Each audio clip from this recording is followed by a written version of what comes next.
சீமான் மீதான பாலியல் வன்கொடுமை வழக்கை ரத்து செய்ய சென்னை உயர்நீதிமன்றம் மறுத்துவிட்டது. நடிகை விஜயலட்சுமி கொடுத்த புகாரில் தன் மீது தொடரப்பட்ட வழக்கை ரத்து செய்ய கோரிய சீமானின் மனு தள்ளுபடி செய்யப்பட்டிருக்கிறது. நாதக ஒருங்கிணைப்பாளர் சீமான் தொடர்ந்த வழக்கை தள்ளுபடி செய்தது சென்னை உயர்நீதிமன்றம். சீமான் மீதான பாலியல் துன்புறுத்தல் வழக்கை 3 மாதத்துக்குள் விசாரித்து முடிக்க வளசரவாக்கம் காவல்துறைக்கு நீதிமன்றம் உத்தரவு பிறப்பித்திருக்கிறது. தன்னை திருமணம் செய்து கொள்வதாக கூறி பாலியல் வல்லுறவு செய்ததாக சீமான் மீது விஜயலட்சுமி புகார் அளித்திருந்தார். விவரங்களோடு செய்தியாளர் ரமேஷ்குமார் இணைகிறார். ரமேஷ்குமார், வழக்கின் பின்னணி என்ன? நீதிமன்றம் தரப்புல என்ன உத்தரவு பிறப்பிக்கப்பட்டிருக்கு? திருமணம் செய்து கொள்வதாக கூறி ஏமாற்றியதாக நடிகை விஜயலட்சுமி நாம் தமிழர் கட்சியினுடைய ஒருங்கிணைப்பாளர் சீமானுக்கு எதிராக கடந்த 2011ஆம் ஆண்டு வளசரவாக்கம் காவல் நிலையத்தில் புகார் அளித்திருந்தார். இந்த புகார் அடிப்படையில் தனக்கு எதிராக பதிவு செய்யப்பட்ட அந்த வழக்கை ரத்து செய்ய கோரி சீமான் தன் உயர்நீதிமன்றத்தில் மனு தாக்கல் செய்திருந்தார். அதுல கடந்த 2011ஆம் ஆண்டு அளித்த புகாரை 2012ஆம் ஆண்டிலேயே திரும்ப பெற்றுக் கொள்வதாக நடிகை விஜயலட்சுமி கொடுத்த கடிதத்தில் அடிப்படையிலும் விசாரணை அடிப்படையிலும் போலீசார் வழக்கை முடித்து வைத்த நிலையில தற்போது இந்த வழக்கு மீண்டும் விசாரணைக்கு எடுத்துக் கொள்ளப்படுவதாக அவர் தெரிவித்திருந்தார். இந்த வழக்கு கடந்த முறை விசாரணை வந்தபோது காவல்துறை தரப்பில் அறிக்கை தாக்கல் செய்யப்பட்டது. வழக்கை ரத்து செய்வது தொடர்பாக விளக்கம் பெறுவதற்காக நடிகை விஜயலட்சுமி நேரில் ஆஜராக உத்தரவிட உயர்நீதிமன்றமும் உத்தரவிட்டிருந்தது. அதன் பிறகு இந்த வழக்கு பட்டியலிடப்படவில்லை. இந்த நிலையில தான் இந்த வழக்கு நீதிபதி GK இளந்திரன் முன்பு மீண்டும் விசாரணைக்கு வந்தபோது சீமான் தரப்புல மூத்த வழக்கறிஞர் ஜான் சத்தியன் ஆஜராகி ஏற்கனவே 2011ஆம் ஆண்டு வழங்கிய புகாரை திரும்ப பெற்றுக் கொண்டதாகவும் பின்னர் 2023 கொடுக்கப்பட்ட புகாரை திரும்ப பெற்றுக் கொண்டதாகவும் அவர் தெரிவித்தார். தூண்டுதலின் பேரில் தான் இந்த புகார் கொடுக்கப்பட்டதாகவும் வழக்கை ரத்து செய்ய வேண்டும் என்று அவர் வாதிட்டார்.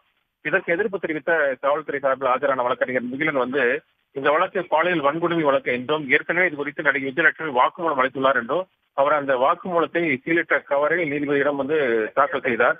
மேலும் காவல்துறையிடம் இந்த வழக்கை மீண்டும் விசாரிக்கும்படி நடிகை விஜயலட்சுமி கேட்டுக் கொண்டதாகவும் அவர் தெரிவித்தார். 2008ஆம் ஆண்டு நவம்பர் மாதம் முதல் இருவருக்கும் தொடர்பு இருந்ததாகவும் ஆனால் 2011ஆம் ஆண்டு தான் இந்த விவகாரம் என்பது வெளிவந்ததாகவும் அவர் தெரிவித்தார். இருவரும் அவர்கள் மாலை மாற்றிக் கொண்டதாகவும் அவர்கள் அந்த வாதத்தின் போது குறிப்பிட்டார். இருதரப்பு வாதங்களை கேட்ட நீதிபதி சீமானினுடைய முதல் மனைவி தான் நடிகை விஜயலட்சுமி என்ற கேள்வியை நீதிபதி முன்வைத்தார். மேலும் எதற்காக இந்த வழக்கை அவர் திரும்ப பெற்றார், வழக்கை அவர் விஜயலட்சுமி திரும்ப பெறுவதாக கூறினாலும் புகார்தாரர் கூறினாலும் காவல்துறை இந்த பாலியல் வன்கொடுமை வழக்கை விசாரிக்க அதிகாரம் உள்ளது என்று அவர் தெளிவுபடுத்தினார். சர்வசாதாரணமாக இந்த வழக்கை முடித்துவிட முடியாது என்றும் கூறி இந்த சீமான் அந்த வழக்கை தள்ளுபடி செய்ததாக நீதிபதி அறிவித்திருக்கிறார். மேலும் இந்த வழக்கை 12 வாரத்துக்குள் விசாரித்து உரிய குற்றப்பத்திரிகை தாக்கல் செய்ய வேண்டும் என்றும் குறிப்பிட்டிருக்கிறார். இந்த வழக்கு தொடர்பாக விரிவான உத்தரவையும் பிறப்பிக்க உள்ளதாகவும் அவர் நீதிபதி இளந்தரையன் குறிப்பிட்டிருக்கிறார். வழக்கை விஜயலட்சுமி திரும்ப பெற்றிருந்தாலும் அவ்வளவு எளிதாக சர்வசாதாரணமாக இதனை விட்டுவிட முடியாது அப்படின்னு நீதிபதி தரப்புல சொல்லப்பட்டிருக்கு. காவல்துறை தரப்புல என்ன வாதம் முன்வைக்கப்பட்டிருந்தது ரமேஷ்குமார்? காவல்துறை தரப்புல அந்த நடிகை விஜயலட்சுமி அளித்த அந்த வாக்குமூலம், ஒரு ரகசிய வாக்குமூலம், காவல்துறைக்கு அளித்த வாக்குமூலத்தை தாக்கல் செய்திருந்தார்கள். அந்த சீலட்ட கவலை தான் நீதிபதியிடம் அளிக்கப்பட்டிருந்தது. மேலும் இது பாலியல் வன்கொடுமை வழக்கு என்றும் அவர் காவல்துறை தரப்புல தெரிவிக்கப்பட்டிருந்தது. அவர் தொடர்ந்து விசாரிக்க வேண்டும் என்றுதான் அந்த விஜயலட்சுமி கூறியதாகவும் காவல்துறை தரப்புல அந்த வாதம் என்பது முன்வைக்கப்பட்டிருந்தது. எனவேதான் நீதிபதி என்ன அந்த புகார்தாரரே நடிகை விஜயலட்சுமி இந்த வழக்கை திரும்ப பெற்றுக் கொள்வதாக அறிவித்திருந்தாலும் கூட இது ஒரு பாலியல் வன்கொடுமை வழக்கு, அந்த பிரிவின் கீழ் இந்த வழக்கு என்பது பதிவு செய்யப்பட்டிருக்கிறது. ஆனால் அந்த வழக்கை விசாரிக்க வேண்டியது காவல்துறையுடைய கடமை என்ற அந்த தரப்பு காவல்துறையின் தரப்பையும் அவர் தெளிவாக சுட்டிக்காட்டி அந்த வழக்கை தள்ளுபடி செய்து நீதிபதி உத்தரவிட்டிருக்கிறார். மேலதிக விவரங்களுக்கு நன்றி ரமேஷ்குமார்.